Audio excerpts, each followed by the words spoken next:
ঝড়ের তাণ্ডবে লণ্ডভণ্ড গোটা গ্রাম, কোনো ক্রমে প্রাণে রক্ষা পেল ক্ষতিগ্রস্ত পরিবারেরা। শিলিগুড়ি মহকুমা পরিষদের অন্তর্গত খড়িবাড়ির ঘটনা। পাটগ্রাম জোত গ্রামে এলাকায় রাতে দমকা হাওয়া, ঝড় বৃষ্টি, এতেই চলল ঝড়ের তাণ্ডব। এর জেরে গ্রাম জুড়ে একাধিক গাছ ভেঙে পড়েছে, আর তাতে মোট 25টি বাড়ি ক্ষতিগ্রস্ত হলো। কারো বাড়িতে গাছ পড়ে রান্নাঘর, শোবার ঘর, টিন যেমন ভেঙেছে, তেমন জীবনের ঝুঁকি নিয়েই রাতভর কাটাতে হয়েছে তাদের।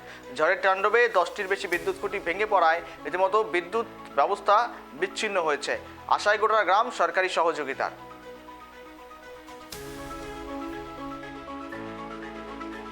কালকে রাতে এই ঘরে আমরা শুয়েছিলাম খাওয়া দাওয়ার পরে। তারপরে হঠাৎ করে রাতে হলাম পুরা ঝড়। তারপরে এই ঘরে আমরা ছাইরে অন্য ঘরে আশ্রয় নিলাম। না হলে এই ঘরে যদি আমরা থাকতাম তাহলে আজকে মনে হয় বাঁচতে পারতাম না। এর জন্য আমরা মানে সব উড়ে গেছে, ঘরের চাল, টিন, লাইনের ট্রান্সমিটার পর্যন্ত ছোটে কোথা দিয়ে গেছে আজকে পাইলাম। সরকার যদি আমাদেরকে সাহায্য করে ঘরের জন্য ভালো হয়, খুব ভালো হয়। হ্যাঁ, এটাই।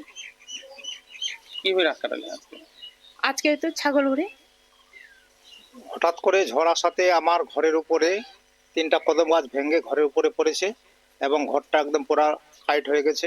হ্যাঁ, ভেঙে গেছে। তারপরে রান্নাঘরের চাল সম্পূর্ণ উড়ে গেছে। আমার থাকার ঘরের উপরে, বারান্দার উপরে টিনগুলো পড়ছিল, টিনে আবার অনেক ক্ষতি হয়েছে।